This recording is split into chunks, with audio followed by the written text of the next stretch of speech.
Assalamualaikum warahmatullahi wabarakatuh. Nama saya Nandina Anindita, saya dari kelas 11 MIPA 1. Saya di sini akan membuat video tentang mewaspadai ancaman terhadap Negara Kesatuan Republik Indonesia. Di dalam bab ini kita akan mempelajari dua hal. Yang pertama, menelaah ancaman terhadap integrasi nasional, dan yang kedua, strategi dalam mengatasi berbagai ancaman dalam membangun integrasi nasional. Yang pertama, menelaah berbagai ancaman dalam integrasi nasional. Negara Indonesia ini terletak di posisi silang yang strategis. Maka dari itu, negara kita ini sering mendapat ancaman, hambatan, tantangan, dan gangguan yang sangat beragam. Yang akan kita bahas pada kali ini yaitu ancaman dalam integrasi nasional. Nah, ancaman itu menurut saya sendiri sesuatu yang datangnya dari luar yang bersifat mengancam keutuhan Negara Kesatuan Republik Indonesia. Nah, ternyata ancaman di dalam negara kita itu bukan cuma satu loh, tapi ada 5. Yang pertama, ada ancaman di bidang ideologi, ancaman di bidang politik, ancaman di bidang ekonomi, ancaman di bidang sosial dan budaya, dan yang terakhir, ancaman di bidang pertahanan dan keamanan. Yang pertama, ancaman di bidang ideologi. Seperti yang kita ketahui, ideologi yang dianut oleh negara Indonesia adalah ideologi Pancasila. Nah, ideologi itu juga merupakan acuan bagi suatu negara dalam menjalankan pemerintahannya.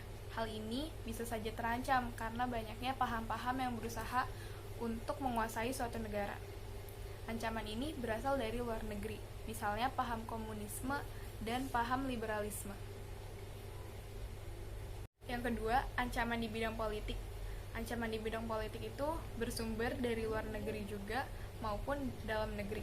Nah, dari luar negeri ini dilakukan oleh suatu negara dengan melakukan tekanan politik terhadap Indonesia, seperti intimidasi, provokasi, atau blokade politik. Dan kalau ancaman dari dalam negeri itu berupa pengerahan massa untuk menumbangkan kekuatan politik dan juga untuk melemahkan kekuasaan pemerintah. Nah, yang ketiga, ancaman di bidang ekonomi. Seperti yang kita tahu, kita ini hidup di era globalisasi, yang mana globalisasi ini termasuk suatu proses kegiatan ekonomi dan perdagangan di mana negara-negara dari seluruh dunia menjadi satu kekuatan pasar yang semakin terintegrasi dengan tanpa rintangan batas teritorial negara.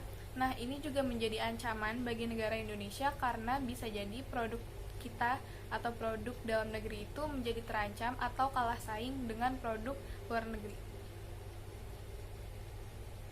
Ancaman yang keempat yaitu ancaman di bidang sosial budaya. Nah, ancaman di bidang sosial budaya ini terbagi menjadi 2, yaitu yang datangnya dari luar dan juga dari dalam. Nah, ancaman yang datangnya dari dalam itu contohnya seperti separatisme, terorisme, kekerasan, dan juga bencana akibat dari perbuatan manusia. Sedangkan ancaman yang datangnya dari luar itu datang dari efek negatif globalisasi seperti gaya hidup yang konsumtif, munculnya sikap hedonisme, adanya sikap individualisme, dan juga munculnya gejala westernisasi atau gaya hidup yang kebarat-baratan. Nah, ancaman yang terakhir yaitu ancaman di bidang pertahanan dan keamanan negara. Ancaman ini tuh bersifatnya militer, dan ancaman ini juga menggunakan kekuatan bersenjata yang terorganisasi dan dinilai mempunyai kemampuan membahayakan kedaulatan suatu negara. Nah, contoh dari ancaman di bidang pertahanan dan keamanan ini ada pemberontakan bersenjata, spionase, sabotase, dan aksi teror bersenjata. Nah, pembelajaran yang kedua yaitu strategi mengatasi berbagai ancaman dalam membangun integrasi nasional. Nah, kita di sini akan membahas strategi-strategi dari ancaman yang sudah saya sebutkan tadi. Nah, karena adanya suatu ancaman ke dalam negara kita, tentu kita harus mempunyai solusi atau kita harus memiliki strategi dalam mengatasi ancaman tersebut. Apa saja ya strateginya? Nah, yang pertama saya akan menjelaskan strategi dalam mengatasi ancaman di bidang ideologi sekaligus di bidang politik.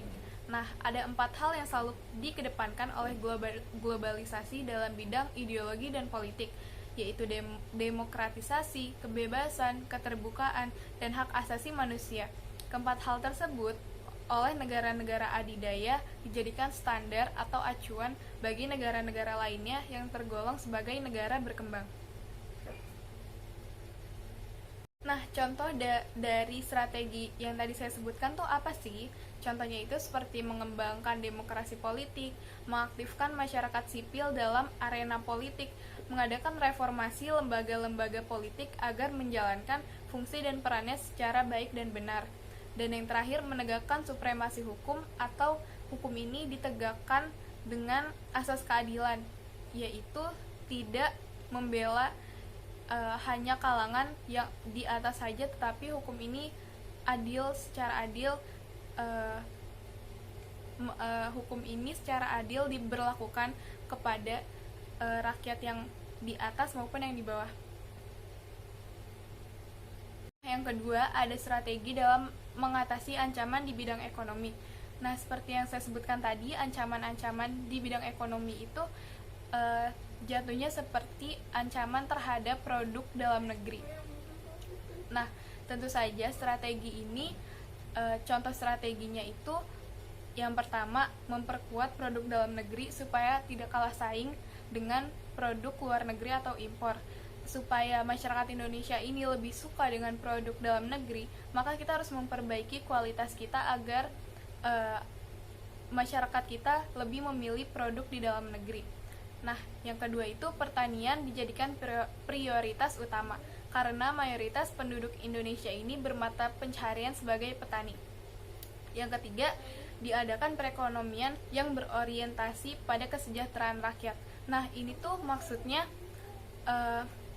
perekonomian ini dibangun bukan hanya untuk mencari keuntungan untuk pribadi semata, tetapi untuk kesejahteraan rakyat. Dan yang terakhir, tidak bergantung pada badan-badan multilateral seperti IMF, Bank Dunia, dan WTO. 3. Strategi dalam mengatasi ancaman di bidang sosial budaya. Nah, strategi dalam ancaman kali ini itu lebih mengarah kepada keseimbangan. Keseimbangan yang seperti apa? Yaitu keseimbangan dan keselarasan fundamental, yaitu keseimbangan antara manusia dan alam semesta, manusia dengan masyarakat, manusia dengan Tuhan, keseimbangan, kemajuan lahir, dan kesejahteraan batin. Nah, yang terakhir strateginya yaitu keserasian yang melahirkan toleransi yang tinggi sehingga dapat menjadi bangsa yang berbineka dan bertekad untuk selalu hidup bersatu. Strategi ini supaya bangsa kita itu tidak terpengaruh oleh budaya kebarat-baratan atau westernisasi, melainkan kita tetap berpegang teguh kepada budaya kita, yaitu gotong royong. Nah, yang terakhir strategi dalam mengatasi ancaman di bidang pertahanan dan keamanan. Nah, dalam bidang kali ini strateginya itu tertera di dalam Undang-Undang Dasar 1945. Yang pertama ada di pasal 30 ayat 1 sampai 5 yang menyatakan bahwa tiap-tiap warga negara berhak dan wajib ikut serta dalam usaha pertahanan dan keamanan negara.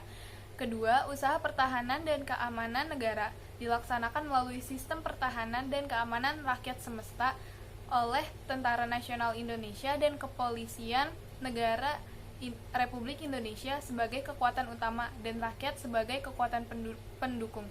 Nah, sistem ini biasa kita kenal sebagai Sishan Kamerata, yaitu